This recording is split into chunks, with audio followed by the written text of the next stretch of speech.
اور नमाज को इतना कैजुअल बना लिया भाई। सही मुस्लिम के अंदर हदीस है, आप सल्लल्लाहु अलैहि वसल्लम ने फरमाया बंदे के कुफ्र और इस्लाम के दरमियान फर्क ही नमाज है। जो नमाज पढ़ता है वो मुसलमान है, और जो नमाज नहीं पढ़ता वो पाकिस्तान के शनाख्ती कार्ड में मुसलमान है, अल्लाह की डेफिनेशन में वो अमलन काफिर है। सही मुस्लिम इंटरनेशनल नंबरिंग के मुताबिक 246 नंबर हदीस है। आप जाके पीडीएफ खोल लें, इस्लाम 360 में जाके 246 नंबर हदीस सही मुस्लिम किताबुल ईमान चैप्टर में खोल के देख लें कि बंदे के कुफ्र और इस्लाम, शिर्क और इस्लाम के दरमियान फर्क ही नमाज है। आप बेशक अपने आप को मुसलमान क्लेम करते रहे, लेकिन वो शनाख्ती कार्ड वाला मुसलमान है, निकाह तलाक वाला मुसलमान है, उसका जनाजा भी पढ़ दिया जाएगा, पैदा होगा अजान भी दे दी जाएगी, अल्लाह के हुजूर वो मुसलमान नहीं है, वो बस कलमे का ही हम एहतराम करते हैं, अदरवाइज तो अमलन काफिर है। इसी तरीके से जामिया तिर्मिज़ी में हदीस है, सुनन निसाई के अंदर हदीस है, सुनन इब्न माजा के अंदर हदीस है कि आप सल्लल्लाहु अलैहि वसल्लम ने फरमाया जिसने नमाज छोड़ दी गोया उसने कुफ्र किया। मन तरक सलात मुतअम्मिदन फक़द कफर। इससे ज्यादा और क्या सख्त बात की जाएगी किसी को यकीन आए कि जिसने जानबूझ के नमाज छोड़ दी उसने कुफ्र किया। आप जानबूझ के ये ना समझिएगा कि मैं बाल बच्चों का कमाई करता रहना, तो टाइम नहीं मिलता। जानबूझ की डेफिनेशन भी नबी अलैहिस्सलाम ने बुखारी और मुस्लिम में मौजूद है कि अगर कोई शख्स बेहोश हो जाता है या सोया रह जाता है, ये दो ऑप्शन है, या तीसरा ऑप्शन है वो भूल जाता है, तो जैसे याद आए उसी वक्त वो वाली नमाज पढ़ ले। लेकिन जो शख्स दुनिया को टॉप प्रायोरिटी मानता है, अपना ऑफिस छोड़ने के लिए तैयार नहीं, अपना क्लिनिक छोड़ने के लिए तैयार नहीं है, और अपनी दुकान छोड़ने के लिए तैयार नहीं है नमाज के लिए, तो जाहिर है कि वो तो अपने आप को धोखा दे रहा है। अल्लाह ताला तो अपने मामलात के अंदर बिल्कुल स्ट्रेट फॉरवर्ड है, बिल्कुल ये ज़हन में रख लें। जामिया तिर्मिज़ी में सही सनद के साथ मौजूद है, अब्दुल्ला बिन शफीक ताबई रहमहुल्लाह ताला कहते हैं कि सहाबाए किराम अलैहिम रिदवान सिर्फ नमाज के छोड़ने को ही अमाल में से कुफर समझते थे। यानी वो किसी को नमाज पढ़ता हुआ देखते थे तो कहते थे ये मुसलमान है, और किसी को नमाज पढ़ता हुआ नहीं देखते थे तो वो कहते थे ये काफिर है। ये जामिया तिर्मिज़ी है, ये कोई स्टोरी बुक नहीं मैं सुना रहा आपको। मुस्नद अहमद में सही सनद के साथ हदीस है, नबी सल्लल्लाहु अलैहि वसल्लम ने माज इब्न जबल से फरमाया माज अल्लाह के साथ किसी को शरीक ना ठहराना, हाँ तुम्हारे टुकड़े टुकड़े कर दिए जाए, तुम्हें सूली पे चढ़ा दिया जाए, तुम्हें आग में जला दिया जाए, अल्लाह के साथ किसी को शरीक ना ठहराना, और माज नमाज भी ना छोड़ना, क्योंकि जिसने नमाज छोड़ दी अल्लाह ताला के जिम्मे करम से वो निकल गया, अल्लाह के हुजूर उसके लिए कोई हिस्सा नहीं है जिसने नमाज छोड़ दी। कितना क्रिटिकल इशू है। और इसी तरीके से मुस्नद अहमद में ही एक और हदीस है कि आप सल्लल्लाहु अलैहि वसल्लम ने फरमाया जिस शख्स ने अपनी जिंदगी में नमाज की हिफाजत की, क़यामत वाले दिन वो नमाज उसके लिए नूर होगी, निजात होगी और उसके हक में दलील होगी, और जिसने नमाजों की हिफाजत नहीं की उसके लिए क़यामत वाले दिन कोई निजात, कोई नूर और कोई दलील नहीं होगी, उल्टा उसका हशर कारून, फिरौन और उबई इब्न खलफ के साथ होगा। वलियाउज़ु बिल्लाहि ताला। यहां तो हम कह देते हैं या अल्लाह जो कुछ भी है तेरे महबूब की उम्मत से है, यानी अल्लाह हमने तो अपनी इस्लाह कोई नहीं करनी, हमें इसी तरीके से ही कबूल कर ले। वलियाउज़ु बिल्लाहि ताला। और कुछ वैसे उलमा का भी इसमें बड़ा बुरा किरदार है कि उन्होंने नमाज को भी इतना मुश्किल फर्ज बना के पेश किया है कि एक आम आदमी के लिए और जो दुनियावी मामलात के अंदर भी इन्वॉल्व है, और किसी ऐसी औरत के लिए जिसके कई बच्चे हैं, मतलब उस रूटीन के अंदर उस नमाज को मैनेज करना मुश्किल हो जाता है। हमें तो इशा की सिर्फ 17 रकतें बता दी गई हैं, हालांकि 24 घंटे के अंदर टोटल नमाज की रकतें 17 हैं जिनकी अकाउंटेबिलिटी है।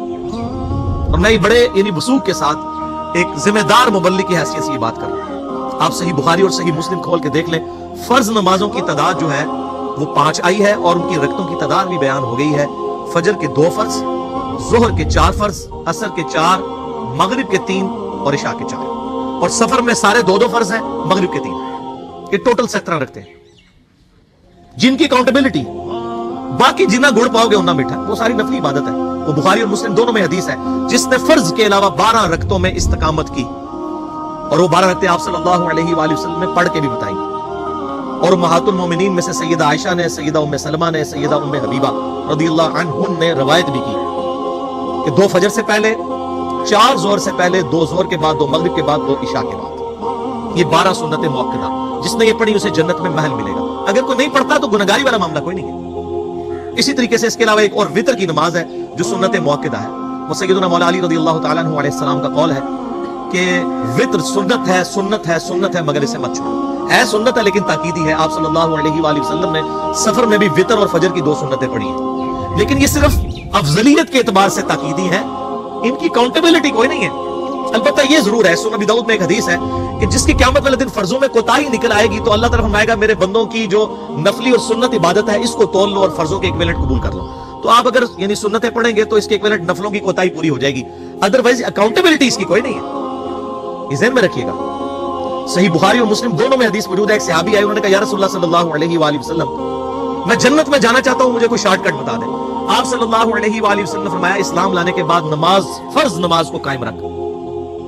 फिर फरमाया फर्ज ज़कात अदा कर, फर्ज रोजे दे, रोजे जो है वो उनको अदा कर और रोजे रख। हज उस वक्त फर्ज नहीं हुआ था, वो जिंदगी में एक बार है। तो उसने कहा या रसूलुल्लाह सल्लल्लाहु अलैहि वसल्लम, जितना आपने मुझे बताया ना मैं इसमें ऐड करूंगा ना इसमें से कोई चीज माइनस करूंगा। और ये कह के वो चला गया। आप सल्लल्लाहु अलैहि वसल्लम ने फरमाया अगर किसी ने किसी जन्नती शख्स को देखना है तो इसको देख, जो ये कह के गया कि मैं फर्ज नमाज से ज्यादा कोई नमाज नहीं पढ़ूंगा, सिर्फ फर्ज रोजा ही रखूंगा, फर्ज ज़कात ही दूंगा। अब रोजा और ज़कात में तो हमारे उलमा को और आम पब्लिक को भी, जो दीनदार लोग हैं, उनको हजम होती है कि कोई शख्स ये नहीं कहता कि भाई पीर और जुमेरात का रोजा, सही मुस्लिम में हदीस है कि आप सल्लल्लाहु अलैहि वसल्लम के नफली रोजों की ये रूटीन थी। कोई आपको ये नहीं कहेगा कि जिसने जुमेरात और पीर का रोजा ना रखा उसके रमजान के रोजे ही कबूल नहीं होंगे।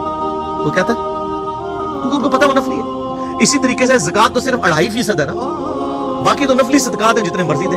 कोई शख्स नहीं कहता कि नफली सदका ना दिया तो आपकी ज़कात भी कबूल नहीं होगी। उल्टा ये कहते हैं और बस जी ज़कात दे लो तो बाकी सारा माल पाक है। लेकिन जब फर्ज नमाज की बारी आती है तो उस वक्त वो 12 रखते हैं, भी सुन्नत मुअक्कदा बीच में घसीट देते हैं, वो भी सिर्फ फजीलत है। टोटल 17 रखते हैं, 2 फजर की, 4 जोर, 4 असर, 3 मगरिब, 4 इशा। ये मैं को अपने लिए ग्राउंड नहीं बना रहा, मैं तो अल्हम्दुलिल्लाह इसके अलावा भी नफली इबादत करता हूँ। लेकिन मैं बता रहा हूँ खुदा के लिए लोगों को दीन ऐसा मुश्किल ना पेश करें कि जो नबी अलैहि सलाम ने उम्मत को वो दीन नहीं दिया, अपनी मर्जी से इंजेक्ट ना करे दीन, लोगों के लिए मुश्किलात ना खड़ी करें, उनको फर्ज नमाज तक रखे। फिर इंशाल्लाह कई लोगों को मैंने इसने नमाज शुरू करवाई, उन्होंने सुन्नत नमाज भी, नवाफिल भी शुरू कर दी। लेकिन आप कम से कम वो डेटम लेवल तो अचीव करवाएं लोगों का। लेकिन फर्ज नमाज की बारी आती है, कहते हैं जी सुनते भी हिस्सा है। कहां से मेरे भाइयों हिस्सा है? वो 17 रखते हैं। सुन्नतें पढ़ेंगे सवाब है, नहीं पढ़ते गुनाह कोई नहीं है। तो कम से कम फर्ज तो अदा करें। इसके लिए आपको टोटल 24 घंटे में मेरा ख्याल 40 मिनट भी नहीं चाहिए फर्ज पढ़ने के। तो इसके ऊपर तो इस्तिकामत कम से कम हम इख्तियार करें। और छोटी छोटी जो निटी गिटी से उनको तो हमने इतना फॉलो किया हुआ है, और फर्ज नमाज के बारे में हम इतने कैजुअल हो जाते हैं। तो ये फर्ज नमाज की इंपॉर्टेंस इस हवाले से जरूरी थी, इसलिए मैंने साथ ही बयान कर दी।